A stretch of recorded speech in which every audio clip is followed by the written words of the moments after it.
Hi, I'm Theo.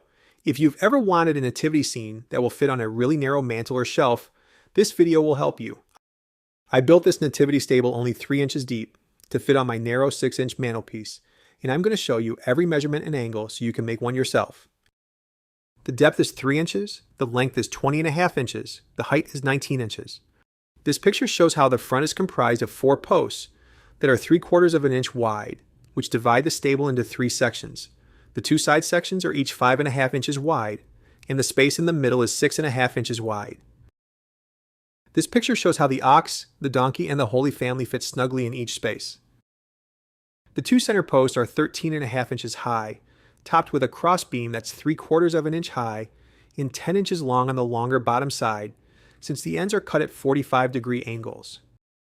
The side posts are 9.25 inches high on the higher inner side, since these are also cut at 45-degree angles to support the roof. I think this picture without the roof shows clearly how the crossbeam and the side posts are cut at 45-degree angles for the roof. The sides of the roof are 19.5 inches long and 4.5 inches wide, which gives the roof a front overhang of 1.5 inches. In this side view, you can also better see how the 3-inch width of the stable fits on the 6-inch width of the mantelpiece.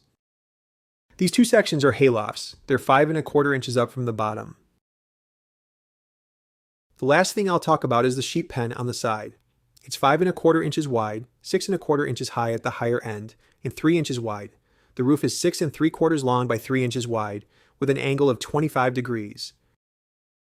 So those are the measurements for my super skinny nativity scene for a narrow mantelpiece.